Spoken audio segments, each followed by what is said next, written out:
Sejak saya mengenal Mas Eros Djarot di era 90-an, selain sebagai musisi kondang, Mas Eros sudah sering terlibat dalam dunia politik. Hal itu terbaca dari ide dan gagasan serta sikap-sikapnya atas perilaku pemerintahan Orde Baru yang sangat otoriter.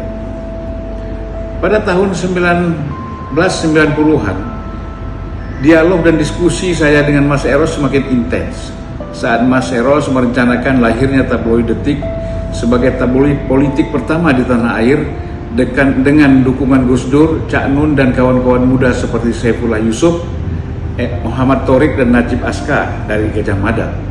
Mas Eros saya saksikan sebagai mentor Megawati Soekarno Putri saat sebelum reformasi hingga terbentuknya partai baru yang kemudian dikenal sebagai PDIP atau PDI Perjuangan.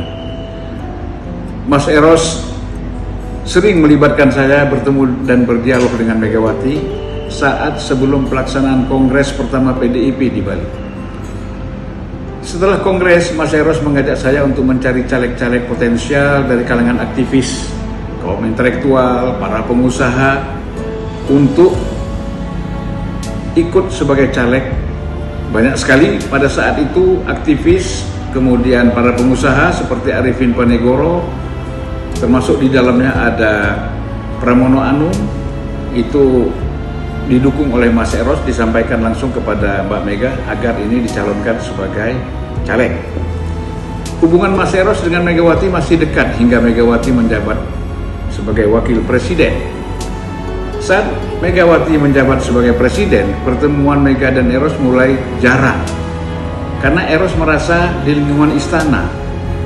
Megawati mulai dikelilingi para oknum Orde Baru dan oknum-oknum yang sama sekali tidak ikut dalam proses perlawanan terhadap rezim Orde Baru. Menjelang Pilpres 2024, Mas Eros mulai sering berkomunikasi lagi dengan Megawati. PDIP dan Megawati memang membutuhkan sosok Mas Eros yang tidak diragukan lagi sebagai politisi, sebagai intelektual. Kalau seniman kita nggak usah cerita lagi lah.